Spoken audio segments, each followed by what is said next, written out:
Now, Aung San Suu Kyi can be in no doubt about the scale of the challenge facing her when she returns from her European tour. Burma's Rohingya people are amongst the most persecuted on earth. Burned out of their villages, hiding in the jungle, and now turned away from where they might find sanctuary.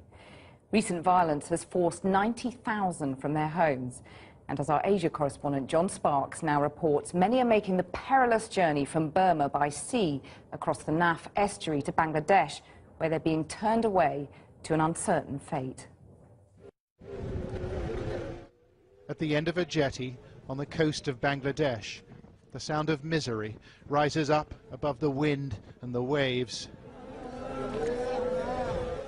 140 men and boys have been caught by the Coast Guard. They're Muslims from neighboring Burma, and they're pleading and praying for their lives.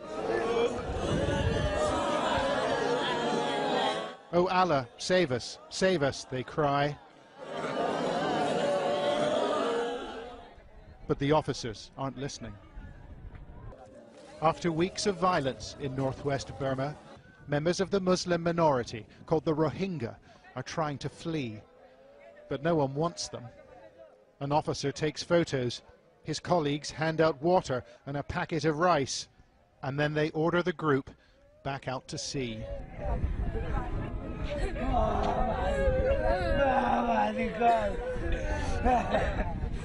Their boats are leaking and they're badly overloaded. But it's not the voyage these men fear most. It's returning to Burma.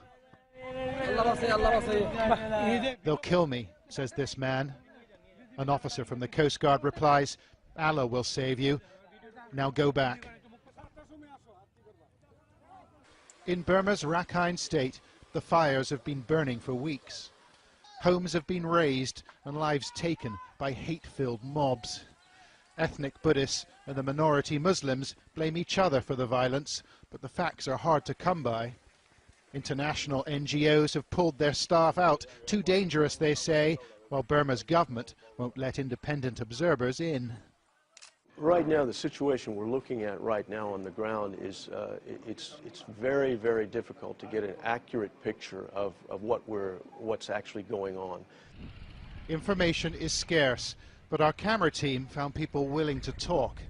Rohingya refugees who'd made the crossing to Bangladesh, avoiding army patrols and the Coast Guard too. Some are hiding in farmers' shacks, and others have been taken in by sympathetic locals. Our team spoke to one traumatized family not far from the coast. They told us they had suffered greatly in Burma. My sisters, brothers and other relatives were burnt alive.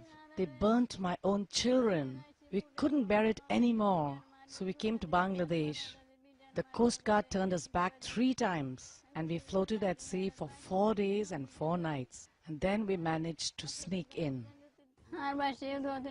3 of our children were burned to death in Burma. Another 2 died in the boat getting here. Like other Rohingya refugees, members of this family told us that policemen and members of the military in Burma took sides, participating in attacks on Muslims. Muhammad Islam says he saw a Burmese helicopter attack boats packed with refugees. There were 3 boats together when we set off, and another 3 followed us. The 3 boats that lagged behind were attacked by a helicopter and caught fire. He thinks almost 50 people were killed, although Burma has denied the allegation. The helicopter was circling in the sky. We saw something reddish fall on the boats, and instantly they exploded into flames. 300,000 Rohingya already live in Bangladesh, many in this desperately overcrowded refugee camp. And the government here says it won't take any more. The Rohingya are Burma's problem. But some have made it through, like these famished refugees eating rice on the floor of our team's hotel room.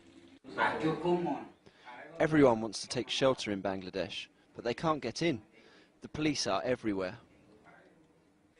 Mr. Shakur painted a distressing picture of his hometown, of residents and neighbours consumed by hate and bloodlust. The They slashed our children. They put a sharp sword on the ground. They held infants above the sword and let the infants fall on it.